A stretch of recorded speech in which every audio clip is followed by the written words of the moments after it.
from the National Mall towards the front of the Capitol, there isn't just one wall. There are actually 3 layers of fencing, with the outer ring about a half mile from the Capitol lawn, which just a few years ago was teeming with cheering crowds during the visit of Pope Francis.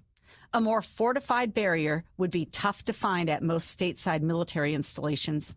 As someone who served in the military, I can only imagine the tedium that must have set in by now as guardsmen and women on temporary duty and drawn away from their homes stare out from behind fencing, watching empty streets for hours at a time, and waiting for some undefined attack from a disgruntled Trump supporter that will not materialize.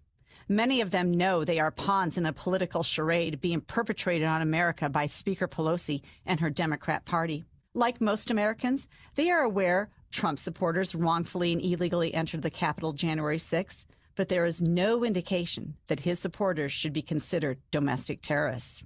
No matter, in order to vilify political opponents, Pelosi's charade must go on. And President Biden and his Secretary of Defense are playing along. The SecDef's mandatory stand-down training to tackle extremism in the military is demoralizing to troops who signed up to willingly serve their country. Americans should reject group guilt and group suspicion at every turn. The left has gone too far. Symbolism matters, which is why Pelosi's wall needs to come down. Opening up the grounds of our republic and stopping the witch hunts in the military would be a first start to unifying the nation. I'm Jeannie Ives, co-founder of Breakthrough Ideas, and this was your wake-up call, America. Find out more at breakthrough-ideas.com. Customize and save with Liberty Mutual Insurance Company. Only pay for what you need at libertymutual.com. 7:37, Team Hochberg Traffic Center time and Jim. Inbound Bishop Ford Freeway traffic is slow from 130th to 115th after a crash, then from 103rd to the merge. It's 16 minutes from 8094 to the Ryan. I-57 clocks in at 11 minutes from I-80 to the merge. The Edens run 16 minutes like Cook to Montrose, southbound 14. On the Kennedy, now 34 minutes, O'Hare to downtown. 17 from Montrose, 10 in the Express. Outbound, 22 minutes downtown to the airport. The Eisenhower has a 38-minute drive time from 390 to downtown, 26 from Wolf. Outbound, to get to 390, it's 25 minutes. Stevenson, 38 minutes, 355 to Lakeshore Drive. Ryan from 95th to downtown, it's 20 minutes. That's traffic. I'm Jim Talamonte on AM 560, The Answer. Chicago's Morning Answer continues next. Your official Chicagoland weather forecast, AM 560 Weather Center, sees times of clouds and sun today. High of 45, partly cloudy, and 32 overnight, cloudy and 49 tomorrow. Currently 33 at O'Hare. Your next news update is at 8. Breaking news as it happens. Chicago's Morning Answer with Dan and Amy continues next on AM 560, The Answer. From the Matrix Home Solutions Studios, this is Chicago's Morning Answer on AM 560, The Answer. Listen to AM 560, The Answer, online at 560theanswer.com, on the AM 560 mobile app, on your Alexa-powered smart speaker, on TuneIn, iHeart, and radio.com. Mike Madigan runs the Democratic House floor for 30-plus years running. He's promising this and he's stealing that. Where can you get that kind of money? He's using your house like his own piggy bank. You ought to know by now. You can pay off your house here in Illinois, but you can never keep up with the taxes. Oh, how it's always been the plan to have a taxpayer pay, no doubt. Not a matter of if anymore, but when you're moving out.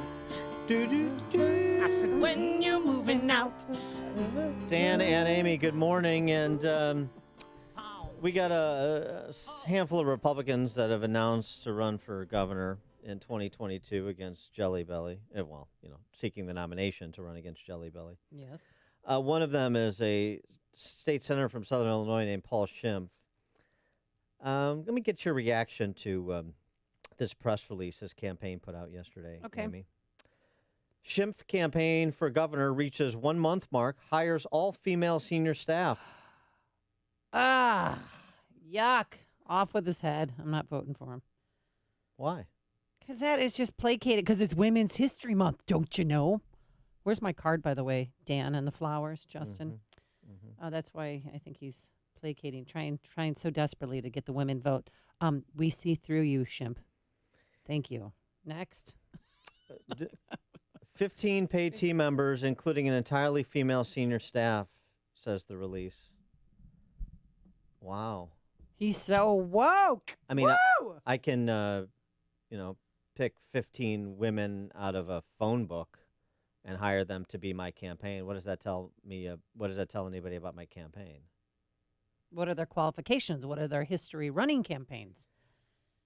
Just checking the box. You see here how this is Southern Illinois, a guy from Southern Illinois. And, it's one of those things where, I don't know, people don't keep track.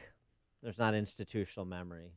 So I was on the campaign trail with Shimp because he ran against Lisa Madigan for Attorney General when I was running back in 2010. And I like him fine. He was a JAG officer. He was an advisor to the Iraqi government, the Saddam Hussein prosecution. May have been a good JAG officer and good military man. Yeah. He's been a terrible politician. He has been a complete toady to the public sector unions in this state under the theory that, I have a lot of public sector union workers in my district, so I have to write blank checks to the public sector unions on everybody's account. It's not true. And by the way, the percentage of public sector union workers in these districts is vastly overstated. Perhaps some of the politicians don't even appreciate it. In a heavy public sector union worker district, maybe 12, 13% of the electorate are affiliated with the public sector unions. And just because you're a public sector union member doesn't mean that you're on board for the full Marxist menu. But to do something other than parrot the left requires thinking and then making arguments and suggesting policy. And, that's more of a chore than some politicians are willing to do, particularly Republicans in this state, the listless bunch that they are, at least the ones in office, generally speaking. Few exceptions. And a dwindling number. An increasing number under this one-party rule? No, a dwindling number. That's the great irony. So you want to understand why there's no competition, and you want to understand why there's no chance? It's because you have Republicans in conservative districts like Paul Schimpf playing the identitarians game. For more on all of this, we're pleased to be joined again for our weekly hit by Ted Dabrowski, president of Wirepoints, Inc., wirepoints.org. It was where you get he and Mark Lennon and some of his other colleagues, all the green eye shades guys, the numbers crunchers and the economists, their analyses of policy and to some extent politics. They're intertwined. Wirepoints.org. Ted, thanks for joining us. Appreciate it. Hey, good morning, Dan. Good morning, Amy. Morning. So here's a question for you, sort of in the same vein as I know you probably don't want to talk about electoral politics, but let me put this from a policy perspective because I think there's some symmetry here. We mentioned this on the show yesterday, the survey that was done by a reputable pollster, the Terrence Group, for an organization called One Nation Under God, asked a bunch of questions of Illinoisans on a range of issues, some cultural, some economic, and just interesting where people shake out. The Illinois Tax Credit Scholarship Program that provides scholarships to allow children from low and middle income families to attend the school of their choice. Do you favor or oppose this policy? 78% favor. Requiring public schools to continue to provide private bathrooms for boys and girls. 85% favor. Teaching comprehensive sex education to children beginning in kindergarten, which includes the teaching of gender identity, gender expression, and sexual orientation. 34% favor and 63% oppose. So 2-1 oppose. And there's others here. Parental notification, in the case of abortion, 72% favor. Supermajorities from the with respect to those questions that I just gave you, supermajorities of the center-right or conservative position. And yet, none of those policies are in effect. the tax credit scholarship is, but it's under assault. 78% support it under assault. Governor Jelly Belly has proposed to effectively eliminate it. How can that be, Ted? Well, that's the question, right? Where are these voters when it's time for voting? Because if you look at the policies that are being run, they're the exact opposite, right? Or the exact opposite of what you said people favor. I think a lot of it has to do with just how powerful the ruling class is, right? They're blocking out what people want. And number two is the media is grossly, with the exception of you guys, is exceptionally complicit in pushing all these. I guess you were calling it earlier the woke agenda, and it's a real struggle because a lot of people I talk to don't want those things. So I think a lot of it is people haven't learned to speak up yet.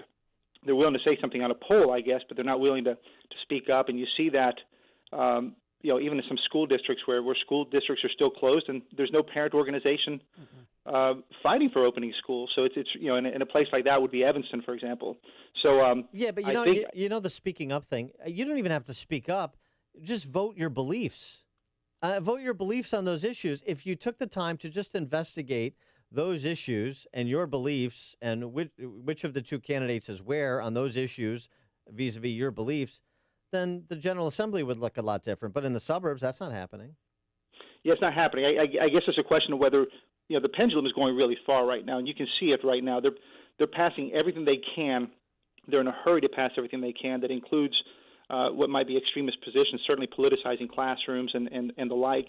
But I want to say that based on the polling you just said that the pendulum is going to go too far, and at some point the other side's going to wake up and push back. But we've been waiting to see that, and it's not happening. All right, yesterday, Governor Pritzker sat down with certain reporters. I wasn't included in that, which I shot a nasty email off to Jordan for that. And he talked about reopening Illinois because right now, across the state, last week we had a few days where we had zero COVID deaths in Chicago and only 4 in the entire state of Illinois. So the numbers are going in the right direction. But now they're moving the goalposts again, Ted. Dr. Nzike telling the Tribune yesterday that there may be a phase in between phase 4 and phase 5.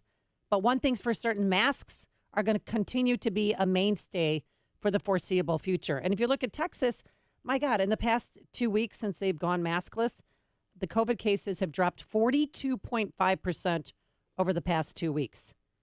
So is this perpetual nightmare ever going to end? I guess what we're saying with the previous comments Dan made and what you're saying, we're going to have to see what happens in 2022 because we know people are unhappy overall with some of this polling that we've heard. We've seen what's happened. I think, Amy, you were at a school reopening at 214, I think, out in Naperville area. Mm-hmm. People aren't happy with the whole school thing. They certainly aren't happy with the vaccination process. So the question is Pritzker and his policies is just going to hang himself because he keeps going further and further away from what people want and will accept. We haven't seen that in Illinois. We could argue about the progressive tax, and that was rejected. Now the question is, are they going to reject some of these policies, which are just extreme any way you look at it? It doesn't matter what side of the aisle you're on. Well, is he going to have a Democratic challenger in the primary? That I don't know. I don't know. What I find fascinating, and I think this is a big discussion that needs to be had. So what's going to happen? Look, we're about to get flooded with $25 billion or so in federal stimulus aid money, and whereas without that money, we would have started to hear what the heck was the government going to do about taxes, whether Pritzker and others are going to pursue more taxes. We would have heard maybe something about reforms, but with all that money, they can now just kind of pretend like everything is fine in Illinois. They've got the numbers under control. We don't need a tax hike. We're going to pay down some of our bills and our debts, and they're going to try to paint a very pretty picture of Illinois. And the question is, will Illinois, again, fall hook, line, and sinker for that, or whether there's no question they will. I don't think it's much of a question. Yeah. And here's the thing. Go back. Here's an example. I was just talking about this with a friend of mine. Ted, you'll appreciate it. Go back to November and the graduated tax amendment. It took up until the week of the election for the Civic Federation. These are the great corporate titans. These are the deep thinkers. These are the accomplished individuals, the captains of industry and so forth. It took until the week of the election for them to come out and make a statement in opposition to the graduated state income tax. And I know from knowing people on the Civic Fed's board that there were many that want him to support, that didn't want them to take a position. And ultimately, there are enough people that combine their Econ 101 education with a little bit of political courage and sort of self-respect that they forced the support for it. But it was meaningless at that point. But that's a civic federation. That's CEOs downtown. And it's the same thing with the Economic Club of Chicago. And so when you talk about the ruling class, we spend so much time talking about politicians, the names that people know. It's the names that the people don't know that have as much, frankly, more power than most of these rank-and-file legislators, rank-and-file congressmen. The legislators and the congressmen genuflect before the board of the Civic Fed, before the board of the Economic Club of Chicago. That's how it works. Then people don't understand it. No, you're absolutely right. And, we've written about that at Wirepoint. You've got these are, like you said, the titans of Illinois, the titans of Chicago. They're the ones that take money and put it into companies and of course do well and enrich themselves and their stockholders. And yet, when it comes to like advising what to do with Illinois, a bankrupt, unreformed, corrupt company, let's call it. They ask for taxpayers to keep putting more and more money into it. It's sadly very hypocritical because they are forcing taxpayers to put in more money into a broke company that they would never, in their private life, advise to put money into a company like that. Right. I mean, so is this they're who Charles Murray wrote about in Coming Apart? They don't preach what they practice, both personally as well as professionally. And they think that there's no consequence to that because they'll just sort of continue to go along with the Marxists and play the identitarian game with them, like so many Republicans are willing to do, so-called Republicans are willing to do as well, because, what we really want is stability for a little while longer. What I really want is to wet my beak for just a little bit longer. And then, when I'm fully satiated, that's when I'm going to stand up and fight the fight. Right. Never comes. Well, yeah, they benefit a lot from the policies. They don't want to go against Pritzker. They don't want to go against Lightfoot. They coordinate everything with them. I was with one of these titans, and they explained to me that before they could share their plans of what they think Illinois should do, they had to run it by Pritzker first. And I'm like, well, okay, that means it's over, right? It makes no sense. And so this is the problem: is that I would blame the corporate elite as much as anybody. I mean, the media, whatever, they do what they do, but the corporate elite are the ones that really have, I think, the levers and the powers to do the right things, and they haven't. And I don't think they will anytime soon. I think only when the numbers get bad enough will they finally have to realize that they stand more to lose from making bad policy than they gain from it now. Well, then, if there was going to be, in sort of in your dream scenario, because this is fantasy that we're about to do, is there a constituency or an institution that has a realistic chance of coming together if they were so motivated to really be impactful, to really force the hands of some of these people who know better but refuse to demand better? Yeah, that constituency is not in Illinois. It's outside of Illinois, and it's called the bond market. It's when they say we're not going to give Illinois money anymore. We don't trust it. We don't think we'll get repaid. When we're a junk-rated state and normal investors, normal funds, with grandma's money in it, they can't invest in Illinois anymore. That's when it'll happen. I don't think it's going to happen inside. Everybody's too complicit, and this is the bad scenario. I'm sorry, but that's the way it looks. Everybody's complicit in the current system inside Illinois. I shouldn't say everybody. Most are. They won't embrace reforms. You mentioned Paul Schimpf a minute ago. Watch him on public affairs interview. He parrots Governor Pritzker in saying that there's no way to do reforms on pensions. It's fascinating, and so I think we have to wait for the shoe to drop, and then we'll be forced to do the reforms, Dan. Not because we're virtuous. He is Ted Dabrowski, president of Wirepoint, wirepoints.org. Ted, thanks as always. Thank you. Thank you, and he joined us on our turnkey.pro answer line. The more you listen, the more you'll know. This is Chicago's Morning Answer.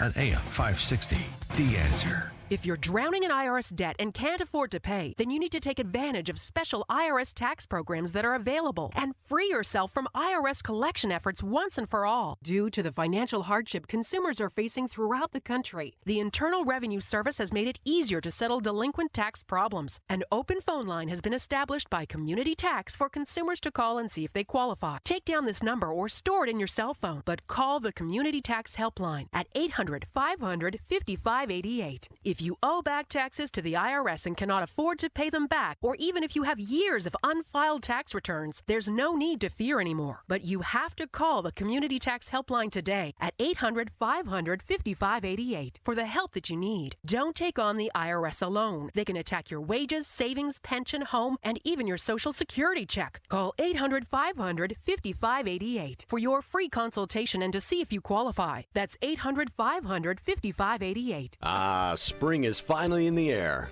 You've been trapped in your house all winter long, noticing all the things you'd like to change. Consider remodeling. Let's make this the year. Maybe you'd like an open-plan kitchen or a 3-seasons room. Or how about finally getting that master suite you've been dreaming about? Advanced Design Studio will help you create the reimagined house that works with today's at-home life.